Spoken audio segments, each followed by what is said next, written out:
ইউক্রেনের president Volodymyr Zelensky বলেছেন, তুর্কির ইস্তানবুলে রাশিয়ার সঙ্গে শান্তি আলোচনায় রাজি তার দেশ।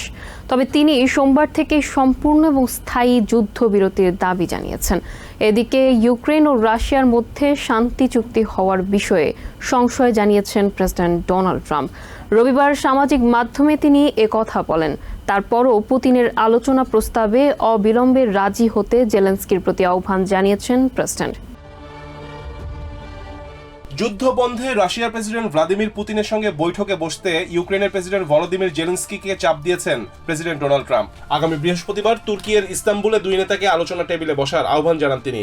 রবিবার ট্রাম্প নিজের মালিকানাধীন সামাজিক মাধ্যম ট্রুথ সোশ্যালে এক বার্তায় এই আহ্বান জানান। ট্রাম্প লিখেছেন, রাশিয়ার প্রেসিডেন্ট পুতিন ইউক্রেনের সঙ্গে কোনো যুদ্ধবিরতি চুক্তি করতে চান না, বরং এই রক্তপাত বন্ধের সম্ভাব্য পথ দিয়ে আলোচনা করার জন্য তিনি তুর্কির ইস্তানবুলে একটি বৈঠক করতে চান। এই প্রস্তাবে ইউক্রেনের অবিলম্বে রাজি হওয়া উচিত। ইউক্রেনের প্রেসিডেন্ট ভলোদিমির জেলেনস্কি বলেছেন, 15ই মে ইস্তানবুলে মস্কোর সঙ্গে শান্তি আলোচনায় অংশ নিতে কিয়েভ রাজি, কিন্তু তার আগে রাশিয়াকে 30 দিনের যুদ্ধবিরতির ঘোষণা দিতে হবে এবং তা সোমবার থেকেই কার্যকর হতে হবে। আজ অনেক কূটনৈতিক কার্যক্রম হয়েছে। আগামীকাল থেকে আমরা একটি যুদ্ধবিরতির প্রত্যাশা করছি। এ সংক্রান্ত একটি প্রস্তাব এখন আলোচনার টেবিলে রয়েছে। একটি পূর্ণাঙ্গ ও নিঃশর্ত যুদ্ধবিরতি যা কূটনৈতিক প্রচেষ্টার জন্য প্রয়োজনীয় ভিত্তি গঠনের মতো যথেষ্ট দীর্ঘ হবে এবং তা শান্তিকে অনেক কাছাকাছি নিয়ে আসতে পারে। ইউক্রেন দীর্ঘদিন ধরে এই প্রস্তাব দিয়ে আসছে, অংশীদাররাও এটি প্রস্তাব করছেন। পুরো বিষয় এ নিয়ে কথা বলছে। আমরা রাশিয়ার কাছ থেকে একটি স্পষ্ট জবাবের অপেক্ষায় রয়েছি।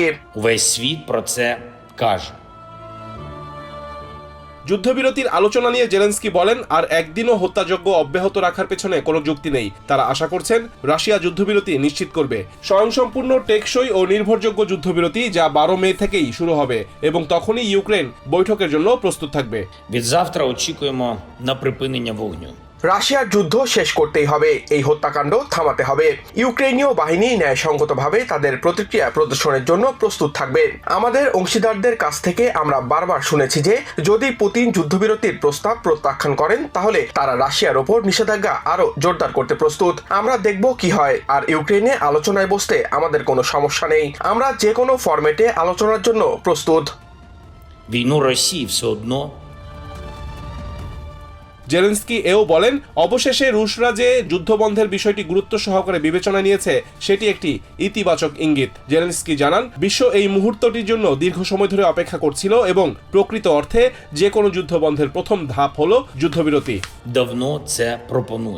আমি বৃহস্পতিবার ইস্তানবুলে থাকব এবং আশা করছি পুতিন সেখানে আসবেন। আমি আশা করি এইবার পুতিন এমন কোনো অজুহাত খুঁজবেন না। আমরা যুদ্ধ শেষ করার জন্য সংলাপ করতে প্রস্তুত। প্রেসিডেন্ট ট্রাম্প এটি সমর্থন করেছেন, সব নেতা একে সমর্থন করেছেন।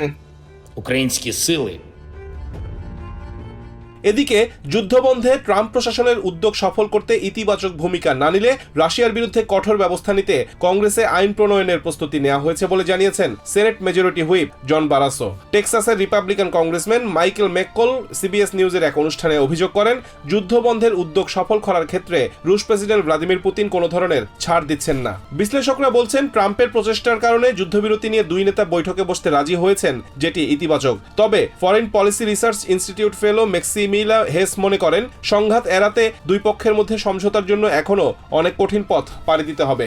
Zelensky's announcement that he's willing to go to Turkey and essentially wait for Vladimir Putin there is, I think, a very wily one, and that is representative of his traditional skills as a showman, of course his background before entering the presidency, and his willingness to act boldly in the name of Ukraine's national defense. এদিকে আমেরিকার ইউক্রেনের রাষ্ট্রদূত Oksana মার্কারোভা ABC নিউজকে বলেন, শর্তহীন যুদ্ধবিরতি নিয়ে president Trump মিত্রদেশ ও ইউক্রেনের বার্তা অভিন্ন ও স্পষ্ট। রিজওয়ান কাদের, TVN 24 news desk. New York থেকে সম্প্রচারিত TVN 24 টেলিভিশন বিশ্বজুড়ে বাঙালির কণ্ঠস্বর।